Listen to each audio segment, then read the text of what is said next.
Shalom, selamat pagi Bapak Ibu Saudaraku yang saya kasihi di dalam nama Tuhan Yesus Kristus.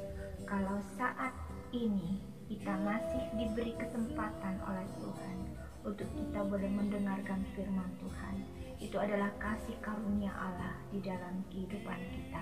Mari sebelum kita mendengar firman Tuhan, mari kita bersama berdoa.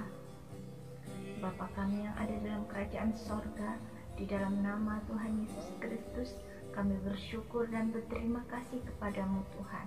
Kalau kami boleh diberi kesempatan untuk kami boleh mendengarkan firman-Mu, Tuhan, beri kami kemampuan-Mu untuk kami boleh melakukan apa yang menjadi kehendak-Mu dalam hidup kami. Kami menyerahkan diri pribadi kami ke dalam tangan kuat kuasa-Mu. Kami menyerahkan Tuhan firman-Mu yang akan kami sampaikan ke dalam tangan kuasa-Mu. Kiranya kasih karunia-Mu memampukan kami untuk kami boleh mengerti apa yang menjadi kehendak-Mu dalam hidup kami. Terima kasih Bapa, di dalam nama Tuhan Yesus Kristus kami sudah berdoa dan mengucap syukur. Haleluya. Amin. Puji Tuhan, Bapak Ibu Saudaraku yang saya kasihi di dalam nama Tuhan Yesus Kristus, kita sekalian yang diberkati oleh Tuhan. Saat ini saya akan membacakan firman Tuhan yang saya akan baca di dalam 2 Petrus pasal yang ketiga ayat yang ke-10. Demikian firman Tuhan. Tetapi hari Tuhan akan tiba seperti pencuri.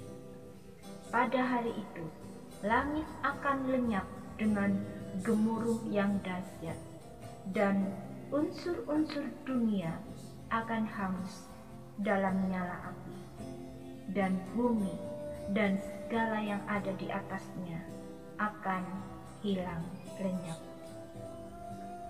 Puji Tuhan, Bapak Ibu Saudaraku sekalian yang diberkati oleh Tuhan, kita harus percaya akan kebenaran firman Tuhan dengan segenap hati kita, dengan segenap kekuatan kita. Kita harus percaya, kita harus yakin bahwa firman Allah itu iya dan amin. Kalau Allah yang berjanji, maka Tuhan akan siap untuk melakukan apa yang sudah difirmankan. Puji Tuhan, Tuhan Yesus berjanji bahwa Tuhan akan datang kembali ke dunia ini untuk menjemput kita sekalian yang percaya kepada Dia.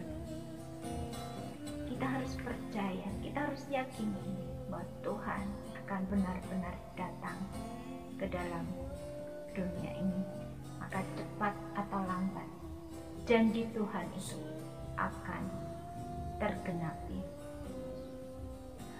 Jangan ada keraguan di dalam hati kita dengan kita berkata,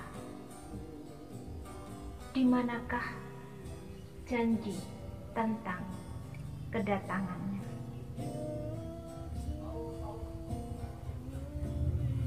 Sejak bapa-bapa leluhur kita meninggal, segala sesuatu tetap seperti semula pada waktu diciptakan. Bapak Ibu Saudaraku yang terkasih di dalam nama Tuhan Yesus Kristus,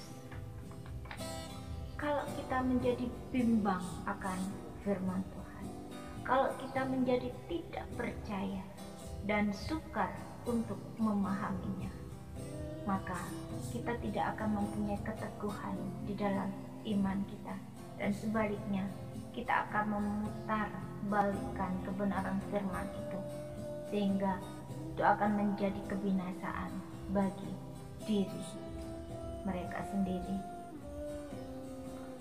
Puji Tuhan, Bapak Ibu Saudaraku, kita melihat orang-orang pada zaman Nuh, orang-orang pada zaman purbakala, yaitu pada zaman Nuh, mereka melakukan kejahatan di mata Allah, dan segala kecenderungan hatinya selalu membuahkan kejahatan semata-mata. Sehingga Tuhan menyesal telah menjadikan manusia di bumi, dan hal itu memilukan hati Tuhan. Sehingga Tuhan mendatangkan air bah meliputi bumi untuk memusnahkannya. Tetapi tidak demikian dengan Nuh. Nuh mendapat kasih karunia di mata Allah. Dan Tuhan tahu bagaimana cara untuk menyelamatkan Nuh. Tuhan berfirman kepada Nuh untuk masuk ke dalam bahtera. Dan Nuh melakukan apa yang sudah difirmankan Tuhan tanpa ada keraguan sedikit pun di dalam hatinya. Nuh melakukan tepat seperti yang Tuhan firmankan di dalam dirinya. Puji Tuhan. Pada masa saat ini kita juga mengalami hal yang sama seperti yang dialami pada zaman Nabi Nuh, di mana bumi yang sekarang ini kita diami akan segera menuju kepada kehancurannya,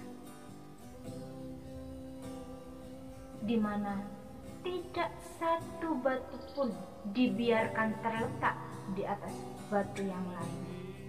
Semuanya diruntuhkan.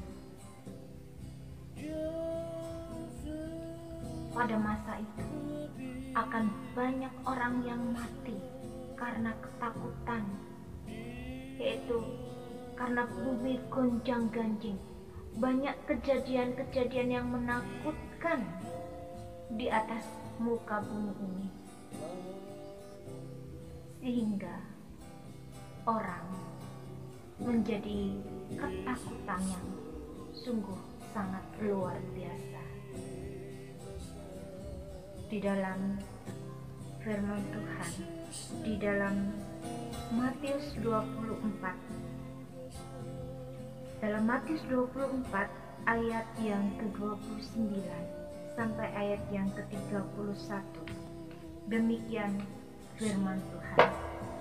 Segera sesudah siksaan pada masa itu, matahari akan menjadi gelap dan bulan tidak bercahaya, dan bintang-bintang akan berjatuhan dari langit, dan kuasa-kuasa langit akan goncang. Pada waktu itu akan tampak tanda Anak Manusia di langit, dan semua bangsa di bumi akan meratap, dan mereka akan melihat Anak Manusia itu datang di atas awan-awan di langit dengan segala kekuasaan dan kemuliaannya. Dan ia akan menyuruh keluar malaikat-malaikatnya dengan meniup sangkakala yang dahsyat bunyinya, dan mereka akan mengumpulkan orang-orang pilihannya dari keempat penjuru bumi, dari ujung langit yang satu ke ujung langit yang lain. Puji Tuhan. Bapak Ibu Saudaraku yang terkasih di dalam nama Tuhan Yesus Kristus, Tuhan Yesus akan benar-benar menggenapi janjinya bahwa Dia akan datang kembali ke dunia ini untuk mengangkat kita bersama-sama dengan Dia dalam kemuliaan.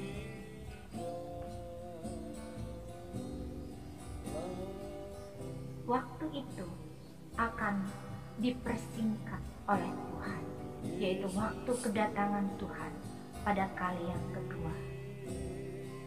Karena kalau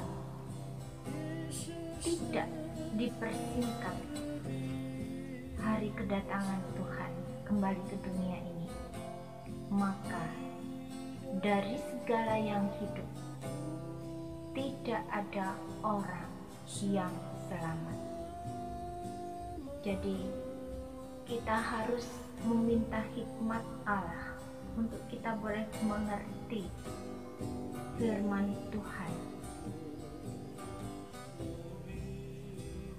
tentang kedatangan Tuhan Yesus pada kali yang kedua. Karena semua ini tidak mudah dipahami secara akal pikiran kita manusia, tapi kita harus tetap percaya. Berbahagialah orang yang percaya sekalipun dia tidak melihat. Itu sebabnya kita harus melakukan apa yang seharusnya kita lakukan, apa yang seharusnya kita perbuat sesuai dengan kehendak Allah. Apa yang harus kita perbuat menjelang hari kedatangan Tuhan pada kali yang kedua? Kita harus berusaha supaya kita tidak kedapatan bercacat celah, kita tidak bernoda di hadapan Allah, dan kita harus hidup berdamai dengan Allah. Kita harus berjaga-jaga di dalam kehidupan kita, dalam doa, permohonan, dan ucapan syukur kepada Tuhan. Firman Tuhan katakan, berbahagialah mereka yang diundang ke perjamuan kawin anak domba, terlebih mereka yang diundang dengan berpakaian pesta. Dan berbahagialah mereka yang membasuh jubahnya, mereka akan memperoleh hak atas pohon-pohon kehidupan dan masuk melalui pintu-pintu gerbang ke dalam kota. Kiranya hikmat dan pengertian yang daripada Allah sendiri yang memampukan kita untuk mengerti firman Tuhan secara benar, sehingga ketika kita percaya kepada Tuhan, kita tidak meragukan lagi akan pertolongan dan keselamatan yang Allah berikan di dalam kehidupan kita. Sehingga entah kita berjaga-jaga, entah kita tidur, kita tetap berada dalam perlindungan dan keselamatan yang daripada Allah sendiri.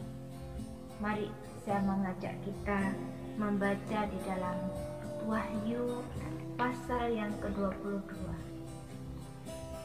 dalam ayat yang ke-20 sampai ayat yang ke-21.